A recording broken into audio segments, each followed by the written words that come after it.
In the tapestry of life, where every thread holds a story, America in black and white emerges as a haven for the voices echoing through the heart of our communities. In this podcast, we wade through the rivers of our collective experiences, celebrating the vibrant hues of change brought forth by the whispers of hope and the roars of action.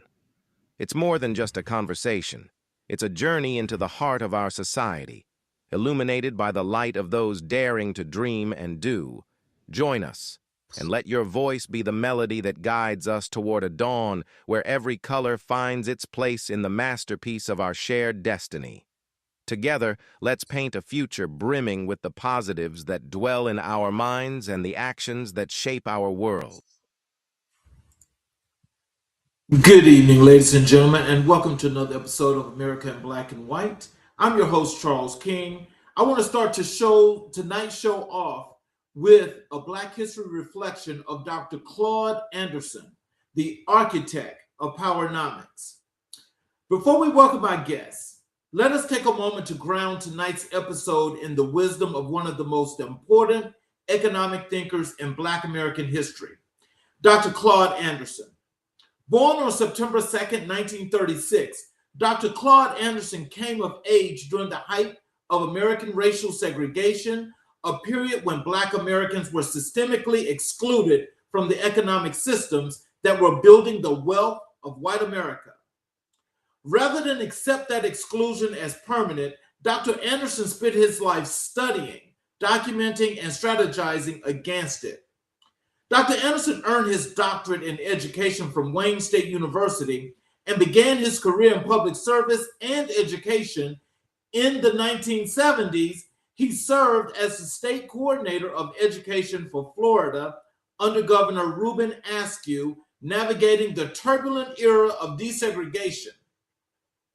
He then played a critical role in President Jimmy Carter's 1976 Florida campaign, helping deliver the state, and was subsequently appointed federal co-chairman of the Coastal Plains Regional Commission, a position equivalent to assistant secretary in the U.S. Department of Commerce.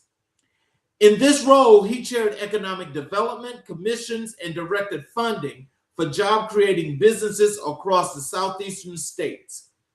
As executive director of two economic development corporations in Miami, Florida, Dr. Anderson oversaw the funding of more than 30 Black-owned businesses. He also served as a major planner and coordinator for the 1988 Democrat National Convention in Atlanta. But it is his intellectual and economic legacy that sets him apart.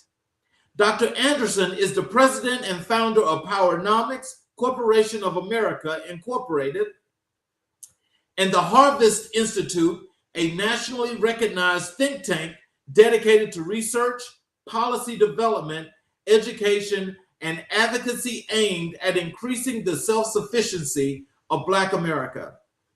His landmark publications include Black Labor, White Wealth, A Search for Power and Economic Justice in 1994, a searing critique of how the systemic exploitation of Black labor built white wealth while leaving Black families in perpetual economic servitude. Powernomics, the national plan to empower Black America in 2001, a comprehensive economic blueprint teaching Black Americans how to pool resources, produce goods, build wealth, and achieve competitive self-sufficiency.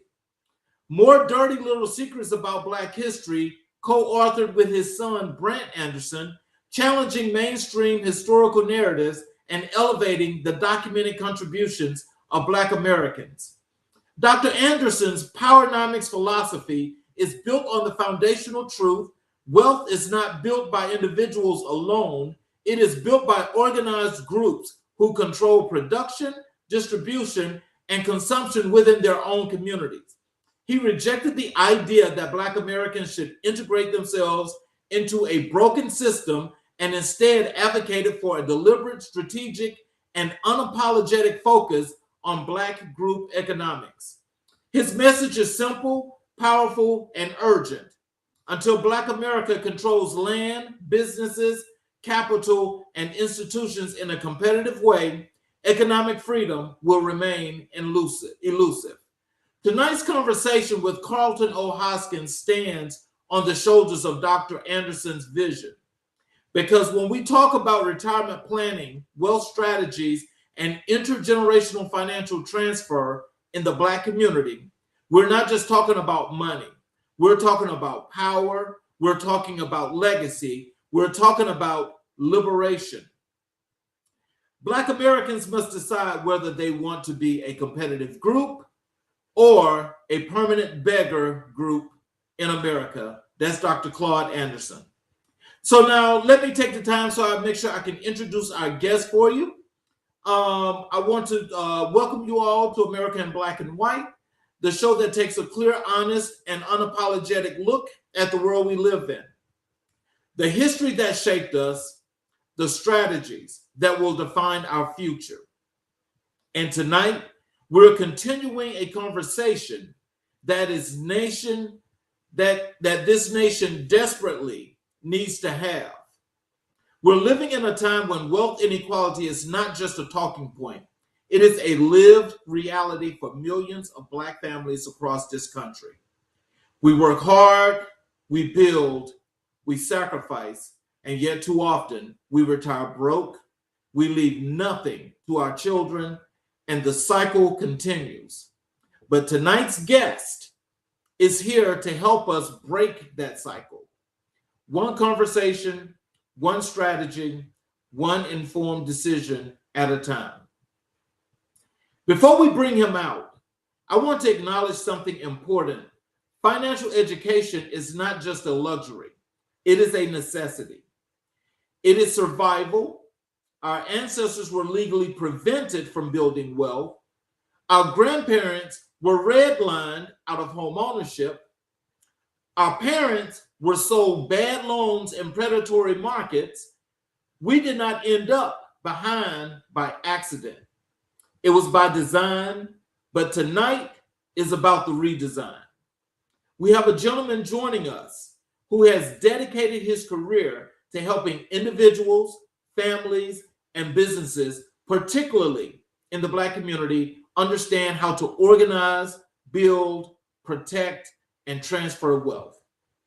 He holds some of the most respected designations in the financial services industry. He is a chartered financial consultant, a retirement income certified professional, and a financial advisor with Edward Jones.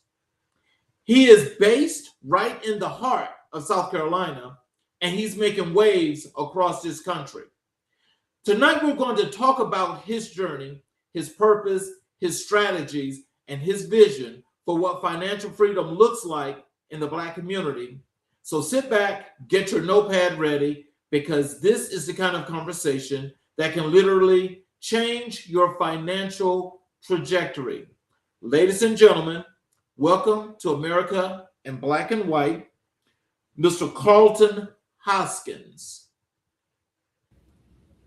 Hello, sir. Hi, how are we doing? I'm doing just excellent. How are you? I'm wonderful. I'm wonderful. Glad to be here, sir. Yes, sir. I'm glad that you're here. Is there anything you'd like to say to the audience before we jump into the show? Well, first, from that intro, I think there's a lot that we can dig into. When you talk about financial freedom, it's financial literacy. And financial literacy, the problem is sometimes we put a color on it. There isn't a color on financial literacy. 1 + 1 = 2.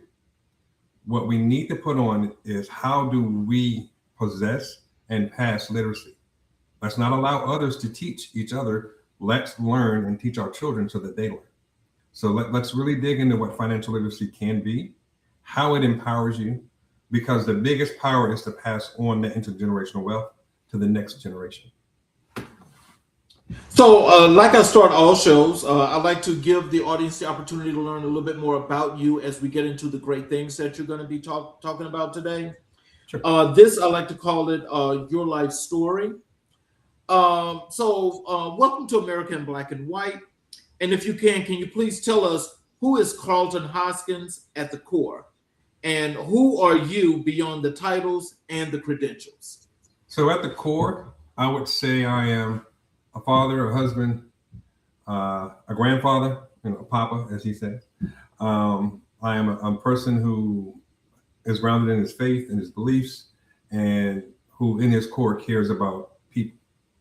So that's who I am. So where did you grow up, and how did your upbringing shape the man and the professional you've become today? So I grew up in Durham, North Carolina. So I'm actually from North Carolina. One of the biggest impacts on my life was my grandfather, Mr. James Hoskins. He had to be a janitor. Like there weren't a lot of options for African Americans at the time, but he also owned homes. So he was able to own his own home. He was able to use the structures that were around to do the things he needed to do to provide for his family. So that's where I got into, hey, what do you do as a man, first of all, in leading the family? And then that moves on to me seeing, my father move and other people in my family move and create. So then it lets me know that there's possibility. As a kid, I wanted to be a corporate lawyer because they wore suits. Like it was just, you're a young kid in the city, you don't really get it, but hey, the guy wears a suit to work and I want to do that. And then progressing through life, I found all the other avenues going toward that desire and ended up here. So when you were a young man, did you imagine yourself in the world of finance? What was the dream back then? So I did not. The key to finance actually came from a conversation. My freshman roommate, we were on the phone. I was transitioning from my previous career, and I was like, I'm not really sure where I want to go. And I was looking at going to A&T, getting my master's, and he was like, hey, why don't you move to New York and become a financial advisor? I was like, I never thought about that, but we talked about stuff. We talked about all these things. I've done all these things. I already had accounts, but I never saw it as a job. Because at that time, when I saw or envisioned anyone as a money person, a financial advisor, I had a picture of an old white man. That was a person who had to do that job. But I never thought it was possible for me until he just asked me that question nonchalantly. It wasn't an intent. It wasn't. It's like, hey, why don't you just do this? So that led me down the road to think, well, maybe I can do this. And so that led to the first step, which got me here. So tell us about your educational journey at North Carolina Wesleyan College. What did that experience mean to you, and what did you carry out of that institution? So again, I'm from Durham, North Carolina. I went to an all-black high school, and I transitioned to a predominantly white college, private school. That transition showed me that you need to be grounded in who you are no matter where you are. That to achieve anything, it starts with you. So when we talk about how do you move in this world, how do you navigate, how do you build a business? You build that business through communication, through conversations, through interaction. But if you don't know you, and you're not proud of you, how can you work or talk to someone else? How can you ask them to do business with you? So it empowered me because I was, hey, sometimes the only black guy in the class, which was fine. That's not the issue. The issue is how do you move? How do you control inside your internal power and use that to go forward? So were there financial conversations happening in your household growing up? Was money talked about openly, or was it like just a taboo subject? I would say both. Because, you're in a black household, some people are going to talk money, some people aren't. Now, my grandfather, we talked money privately a lot. And then mostly family, grown folks business. And that's one of the things I tell my clients, we need to get rid of the words grown folks business. When you are growing, whatever you're doing, your child's going to watch. When we talk about financial literacy, it's how are you spending your money, not what are you going to tell your child to do. So if you're living paycheck to paycheck, they're going to live paycheck to paycheck. If you haven't instilled a budget, they won't instill a budget. So it's one conversations, but it's also actions. It's bringing your children into the actions that you do. A lot of my clients, I tell them I want to work with you, your parents, and your children. And they're like, well, why? Because your understanding of wealth comes from there. And I want to make sure that the impact we have here is felt on your children's understanding of wealth. Because everything that we do is for everyone that we care about. And that's really where mine starts and how I'm moving in my business. So you mentioned your grandfather earlier. Can you tell us what were some of those things as an entrepreneur that he taught you when it came to the business perspective and how to make things happen? What is the one thing that he taught you that you still carry with you today? So there's some words that you're using that he was kind of against. He wanted me to be me, unapologetically, fiercely, and independently, which is the core of what I do. I just didn't know it then. Okay. To be proud of my family, to be proud of myself, to be proud of what I see in the mirror. You be proud. Because he was proud of me. And that pride is intergenerational, that pride is legacy. So it's not just, hey, go do this XYZ thing. It is the core of when you meet me, the personality that comes out is I love me because I was taught to love me. Right. And being able to do that allows me to move in many different scenarios, many different areas, to work with all types of people and find what's important to them because I can care enough about me to care about them. So if you could tell us, what are some of the defining moments or turning points that redirected your life's trajectory towards financial services? Because you said initially that was not your thought. It was not. But it really anchors into one conversation.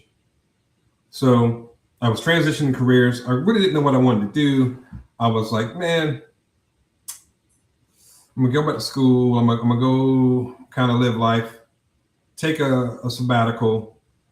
I'm gonna exist.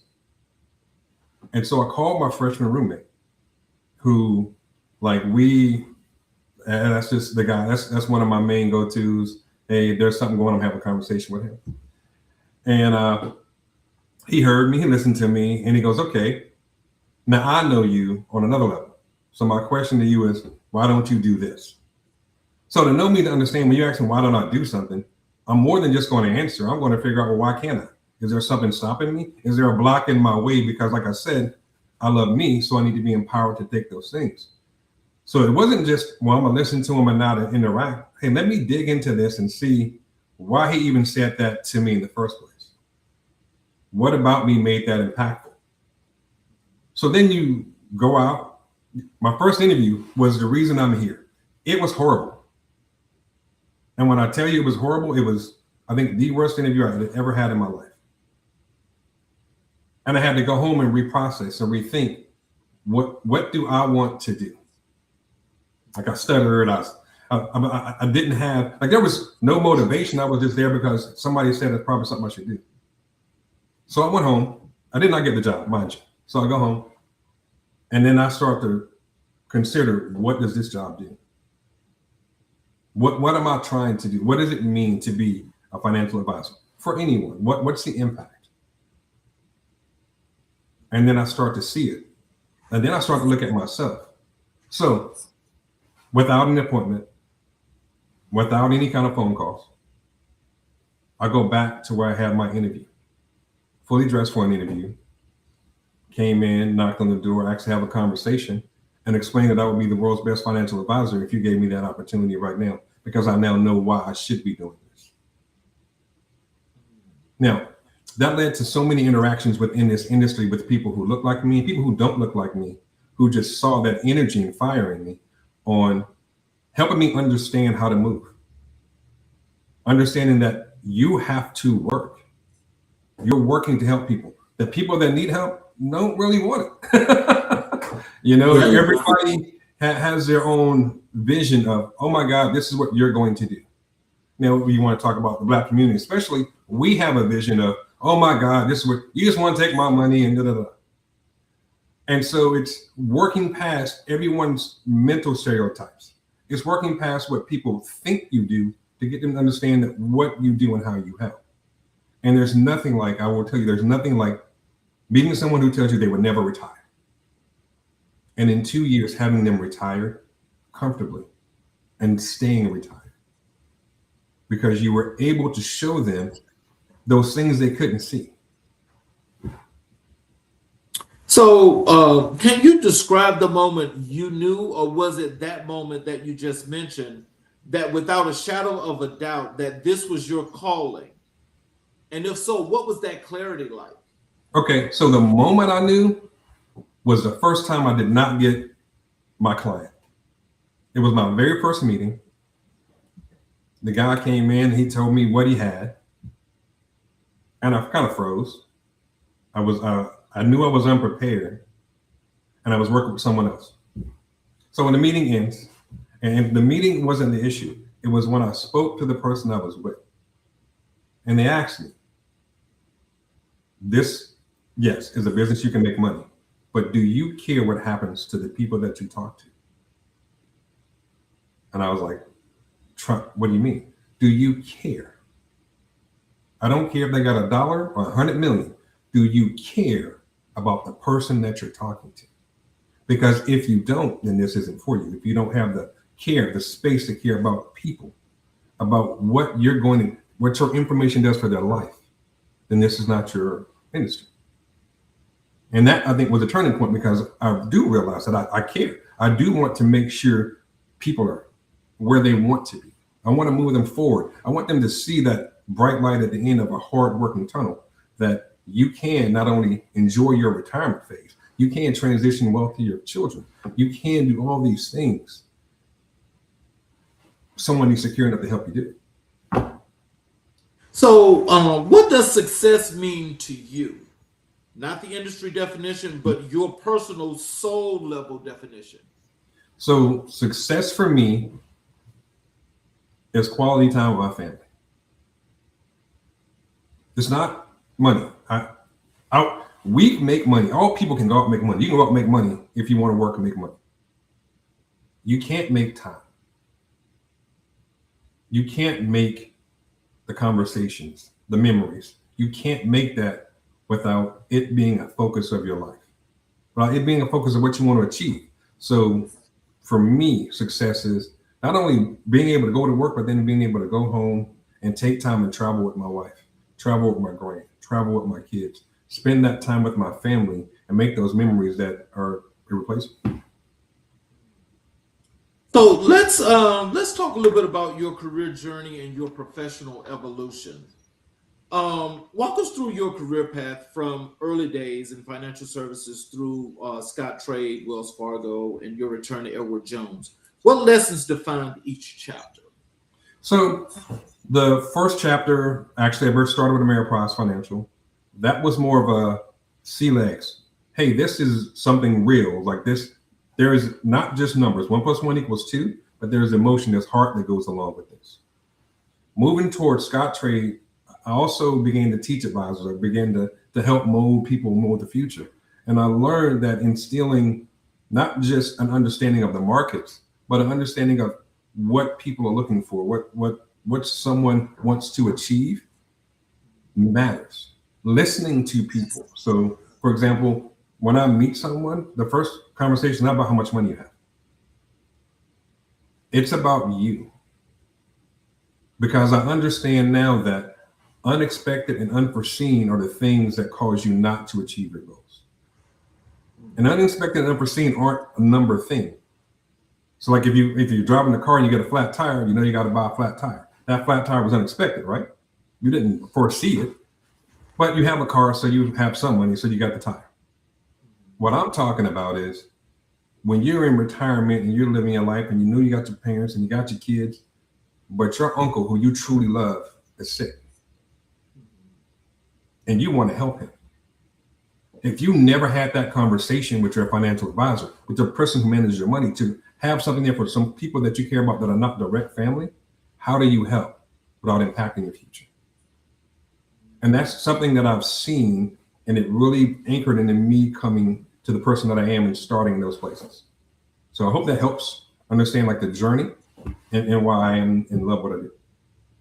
So that decade that you spent at Scott Trade, what did that decade teach you about leadership, client relationship, and the business of finance? Oh man, that it's a business. that responsibility is earned, but also a weight, and that clients are not a monolith. That they're not one thing. They're not one race. They're not one anything. It does.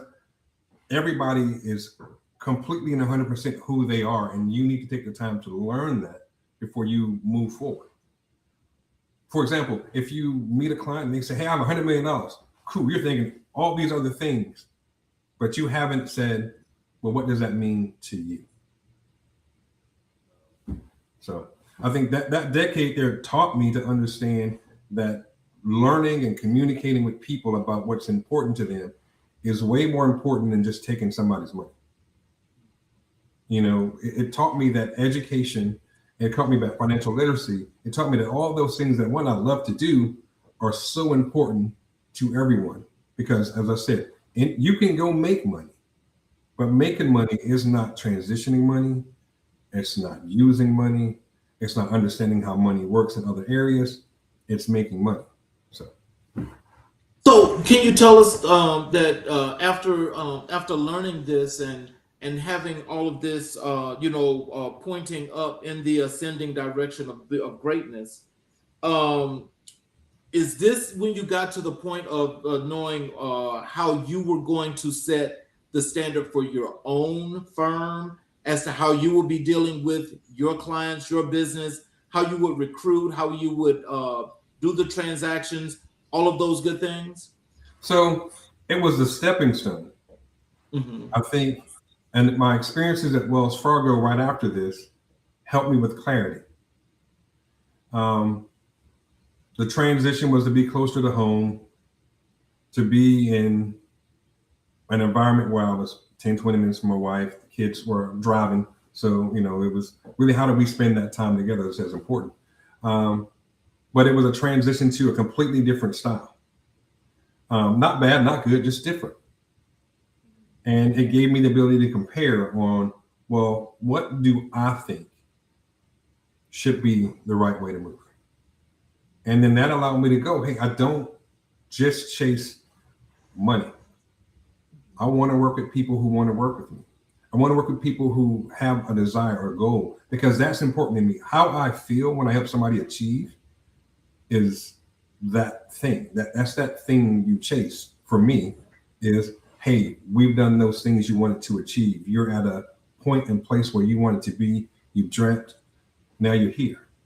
Hey, you've earned and built this massive wealth, and now we're able to pass it on to your children in the best way possible for you and for them. Those are things that you can't, they don't have a number to them. You can't make them up. They're experiences. And to achieve those experiences are really kind of, that's my driver now. I got there by going, hey, this is one, this is two. Okay, this is how the market works. All right, well, Scottrade is teaching, I'm learning options. I'm learning how to talk to people. You go to Wells Fargo, there's a different interaction. Well, what result do I want? And that result was the feeling of helping people achieve. So that's kind of what led me to getting to this particular, how I'm running this practice. So what was it about Edward Jones that felt like home to you? What drew you back? Oh man, felt like home. So when you start anywhere, you're nervous. You know, I'd say that first 6 months, a year, am I going to be successful? Are people going to talk to me? You know, this is on my shoulders to build something. And I'm sure you know, like it's on your shoulders to build something. And you continue to build and you continue to move. But that was the joy. That was awesome. It still is awesome. It's me going out here and saying, hey, I'm going to do this every day. Rain, shine, snow, sleet. Every day I'm going to go out here and I'm going to do what I love. So can you tell us, what has it meant for you to build your own practice in Belton? And was it significant of being a financial advisor deeply rooted in a community that is sometimes overlooked? So I'm going to take that and really use it because this is a passion of mine. So I could be in a large city. Right. I could be in a big city in a big skyrise, and I could be, part of the team, and we can That doesn't mean that people in Belton don't need that same information. It doesn't mean, hey, I don't think you have to go all the way an hour here, 2 hours there. But at the same time, I work with people in other states, Maine, California, New York, Florida, because I want to work with people that want to have a conversation, who interact with me because I interact with them. And that's something that you don't get a lot of times. 1 + 1 = 2. There's not a new stock market that they got that I can't get. There's no private market things they can get I can't get. I can do everything anybody else can do. But at the same time, we can sit down and just talk about it. Right. You don't feel pushed, impressed, empowered. You know, I learned a long time ago that we have a wonderful jargon, and our jargon is amazing. But if I speak to you in my jargon, I do you no good. I bring you no benefit, and I give you no power. I want you to understand what we do, not because I need you to do it, but because I work for you, because I want you to be comfortable. I want you to understand when I say, hey, we're going to make these moves. It's not, oh no, but why? And you don't say anything, you figure it out at home, and you're like, I understand why we're doing this. Thank you very much. So hopefully that answers the question, because that's something that's very powerful to me, because I think a lot of times everyone thinks you have to go to this place to get information, and you overlook people who want to give you information, people who want to grow you, people who want to do these things for you because they're not in the big city. I hold all the credentials of the big city, but I want to give it to you in a way that works for you, a way that allows you to be empowered, or a way that grows you and moves for your family. So, you know, now I'll tell you what I thought was really cool after we had our conversation is that to know that you're bringing financial services to that small town. But as you're saying, a lot of people don't think that the small town is in need of those kind of services. And so when you just think that you are able to put something there, not just tangible, but something there to help those people to know, as you say, you ain't got to go to Charlotte. Yep. I'm right here. I'm right here. So when you did that, was that intentional, or was that one of the things that when you thought about your life and your business, you wanted to make sure that you had the right demographic, the right community? These people need these services. How did we get there? Okay, so the first thing we're going to say is I was looking at 2 places. One was Hodges, South Carolina, which is smaller than Belton. Oh, wow. So my desire was never to be in a large city. I didn't think I needed that. It wasn't that, hey, I need to find the right people that look like me. I need to find a 90% Black community. None of that was a thing.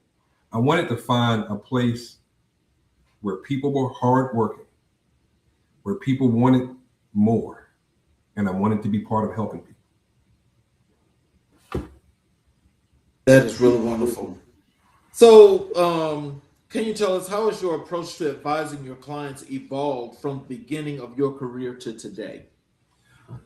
So, in the beginning, you're numbers based.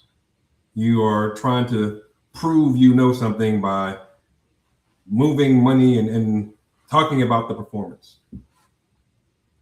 Now I understand more about what people need. The performance is one thing. You need to perform. Of course, you need your money to grow. That's what we do. But why and how?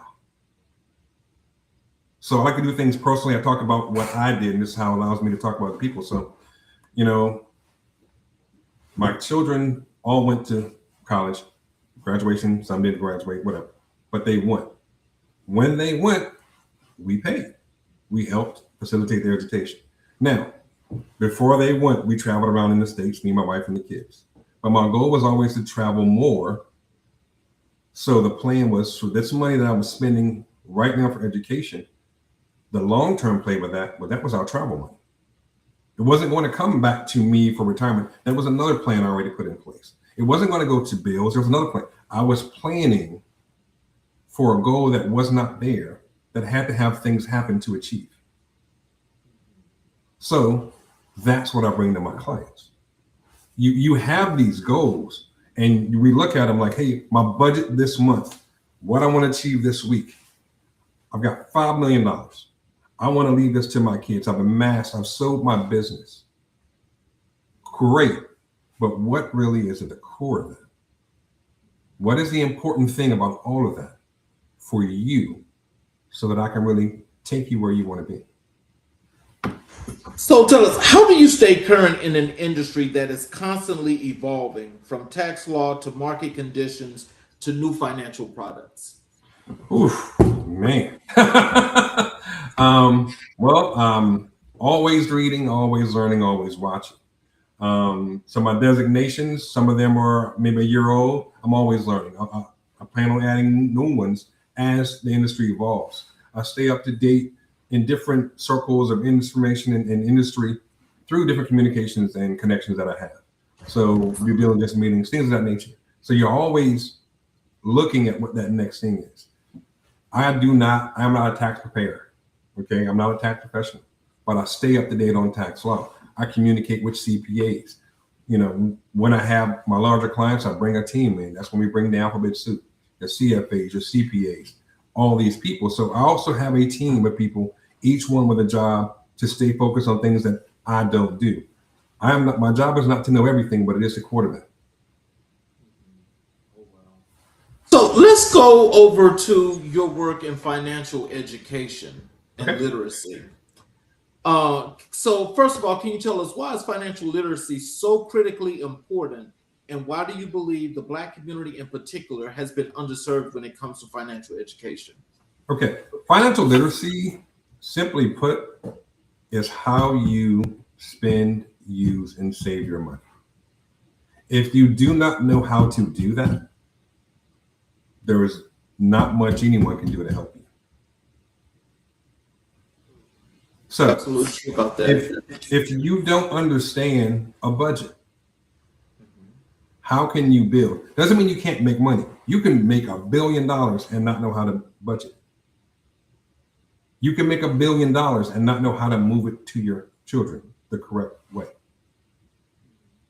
So what we need to learn is, how does financial literacy work? How do we budget? How do we control our finances? How do we control our spending? We teach that to children at a young age so that they start doing what we're doing and mimic us. We talk about empowerment and wealth. That's not a racial thing. White, black, orange, purple, green, everybody wants to empower themselves. But we need to have an understanding of how. It's not just making the money. Because if you don't know how to use it, if you don't know how to manage it, if you don't know how to hold on to what you've made, it's like putting water in a colander. It's just running right out. So that financial literacy is that stopgap. It's that piece of paper that says, hey, this is how you hold on to this. This is how you work with people who can help you do different things. So that's why it's important to me. So tell our audience, when you mentioned the budgeting and the parts of literacy, tell us about how most people should maybe think about starting to budget and how to manage it. So there are a couple of things. Definitely feel free to reach out. But the first thing is understanding the percentages of how you want to budget. All right. There's a standard 50, 30, 20 that I kind of get in my office, get to my clients, and hey, take a look at this and see how you feel. Give it to your kids while they're younger and go. So, hey, if you take a 15-year-old who's living at home and you say, I want you to live on a 50, 20, 30 budget. 50% of your income, I want that to be for your everyday living. So what do you have to pay? Mortgage, power, it's 15. They don't have that, but they have some standard things they have to take care of. 20%, that's going to be your savings and debt. So if you owe me some money, you'll take it out of that 20%. What you put in savings is 20%. And then your lifestyle will be 30%. So if you want to go to the movies, it comes out of this money. And you let them manage that from 15 to 16. Now, since they don't have debt, that 20% should be savings. That's the easy number for you to take a look if they're working. Hey, do you have this? Hey, well, help me understand what happened. Let's talk about this. What can we do to keep you here? So that's using financial literacy. That's the same thing that my parents, adults, business owners are looking at managing that money, shrinking it to a small scale, getting it to your youth, and having them use it to go forward. So, how do you explain complex financial concepts like asset allocation, compound interest, or tax deferred growth in ways that are accessible, relatable, and empowering for everyday families? Well, it's really about first understanding. So, when you talk about asset allocation, what we're talking about is the mix of what you have. Okay, so there's this thing that people say is, I don't want all my eggs in one basket. And so I help them understand, well, if the stock market is really the basket, your eggs are already in it. It doesn't matter if they're at Edward Jones and at Charles Schwab and at Merrill Lynch, they're in the basket. Right. The important thing is the person who is holding that basket for you, do they know what they're supposed to do with it? Do they know where to put that egg when it's done? Do you want this egg to go to your mom? You want this egg to go to your son? Do they know how you want it? And then do they know how to do it for you? Are they listening? That's the key term, listening. Correct. It's a conversation. One of the things I tell my clients, I don't want you to give me that glazed look. Now, for anybody out there, if you've ever been to a financial advisor and he spoke to you completely in jargon, and he talked about diversification and the 60-40 rule on the asset allocation, and you just got the nice smile and you looked and you were like, yeah, but you didn't really ask the questions because you didn't know what he was talking about. That's not what I want to do. Let's break down. Look, so we're talking about mutual funds. We're going to break down that basket. That's a basket of stocks. That's what these stocks do. It's a basket too. I don't need you to do it, but if you understand how I work, if you understand the philosophy about what I'm doing, not only can you excel, you can communicate with others, but you can also have confidence in what I'm doing. I don't need you not to understand it. I need you to understand it so that you support me when I'm doing work for you. So, talk to us about the relationship between financial literacy and self-worth. Why do so many people feel shame around money conversations? I think people feel shame around money conversations, not just because of, I think, internal comparisons to others, but I think it's because we aren't open about money. We are very secluded about money in our own family. If you, as a son, can't talk to your dad about money, you're never going to talk to anybody else. If you can't talk to your mom about money, you're never going to talk to anybody else. It becomes this grab for what you have, okay? So my job is to release the fingers so that people are comfortable to talk about what they have to get to what they want. We are closely grabbing money because money is a tool. Let's not forget that. It is a tool that allows us to do the things that we want to do. And so if I go and I take your tool, you automatically feel like you can't do what you want to do. Or if somebody knows too much about your money, they're going to take it and you can't do what you want to do.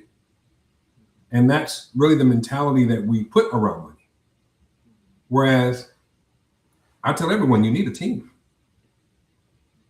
Like if every individual could manage all their money, all themselves, my industry wouldn't exist. Banking wouldn't exist. There's so much that wouldn't exist. It exists because you need people that you can trust to help you go forward. So when you're doing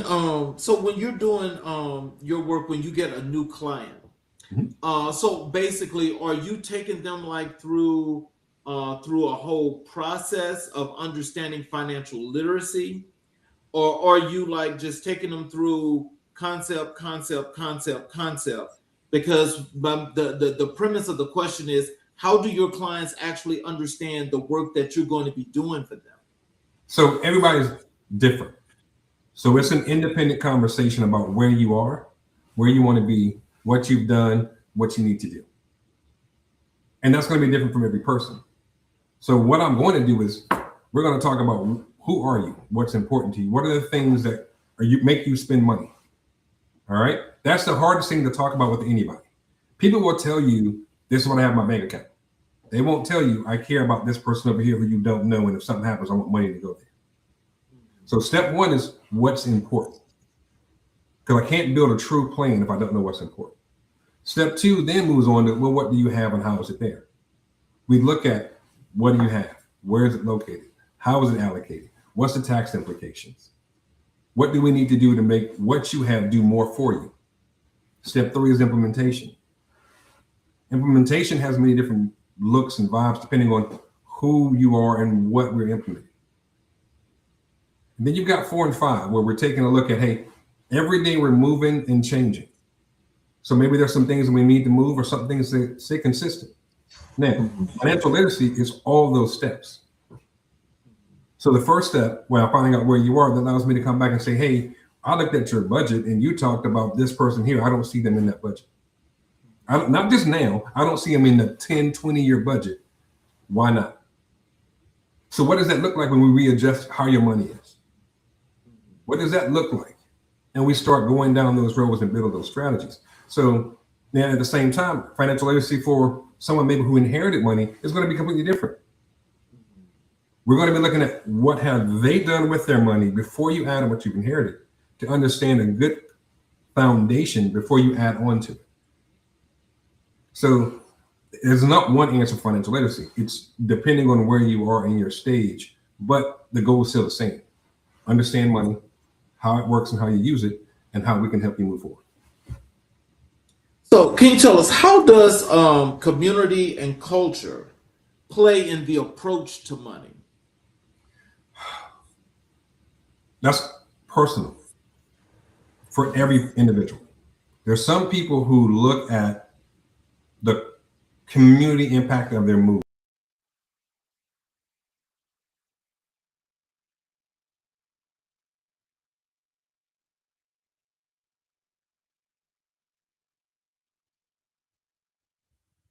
You're frozen.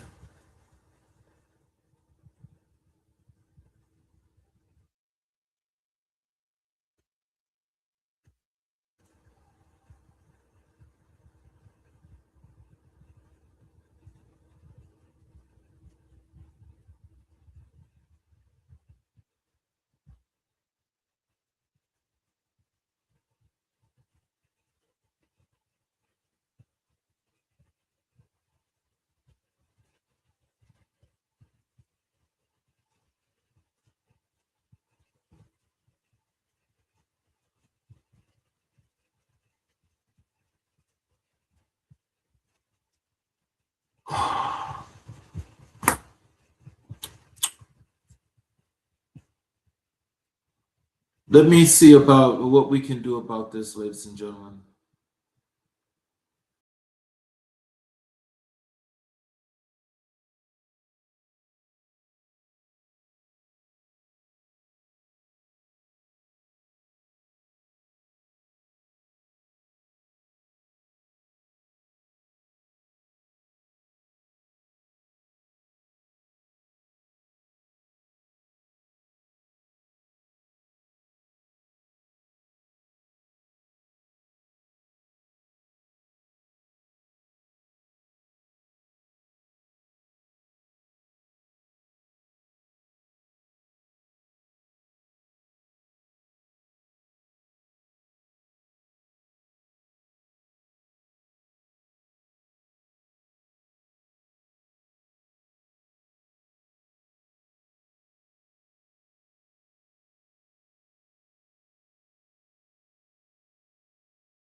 Ladies and gentlemen, we've got some technical difficulties with the internet there with our connection.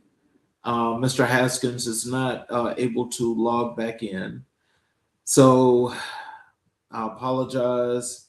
We were getting into the good part, but we'll have to pick this up where I will actually post again as to the date that we will have the reconnection for the part 2 of this show to continue with. I thank you all for your time, and I want to apologize for this mishap, but it's the technical difficulties. Thank you all for being with us, and I'll do a repost as to when we can get this show